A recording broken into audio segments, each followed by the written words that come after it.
The weirdest part about canceled plans isn't the free time, it's the relief. That deep exhale you feel when the group chat suddenly says, "Let's do another day." A lot of people misunderstand that feeling.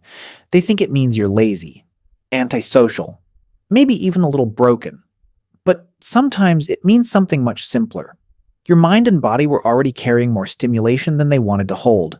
And home didn't feel like missing out. It felt like coming back to yourself.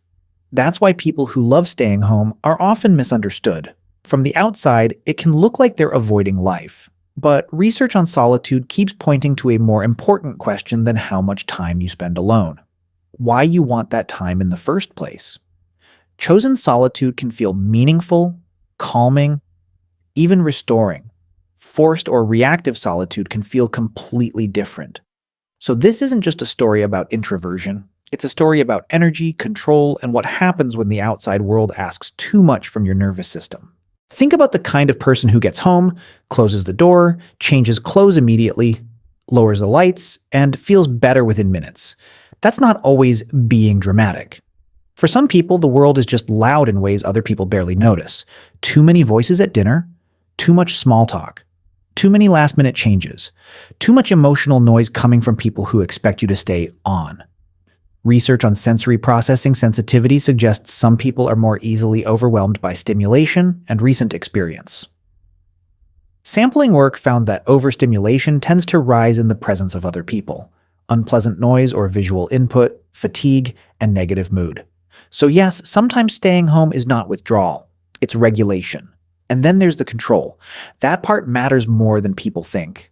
At home, you control the volume, the timing, the clothes, the silence, the food, the temperature, the moment you stop talking. You don't have to keep performing friendliness after your energy is gone. You don't have to smile at the right moment, answer too fast, or pretend you're still having fun when your body already checked out an hour ago. Research suggests that solitude can lower a high arousal emotional states, and across daily life, time alone can bring less stress and more feelings of autonomy, not for everyone in the same way, but often enough that it matters. Home can feel good not because nothing is happening there, but because nothing is demanding a version of you that isn't real. That's also why people who love staying home often look boring to people who only recognize excitement when it's loud. They'll rewatch the same comfort show, make the same drink, sit in the same spot, spend Saturday doing something quiet, and come out of it feeling more full than drained.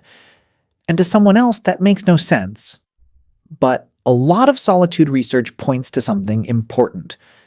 When alone time is self-chosen, people often describe it as a space for self-connection, reflection, relaxation, and feeling less pressured. Not everybody needs a crowd to feel alive. Some people feel most like themselves when there's finally enough quiet to hear their own thoughts clearly. But here's the part that matters most. Not every love of staying home comes from peace.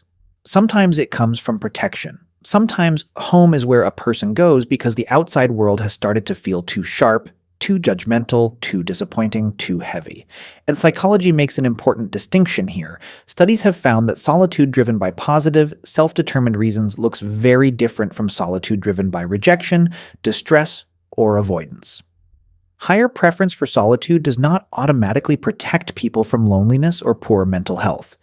And when fear of judgment starts driving the pattern, that can overlap with social anxiety, where people begin avoiding situations not because they hate people, but because being seen feels exhausting or threatening. So maybe the real question is not, why do I love staying home so much? Maybe the real question is, what happens to me when I stay home? Do you feel restored? More like yourself? Less noisy inside? Or do you feel smaller? More cut off, more afraid to re-enter your life?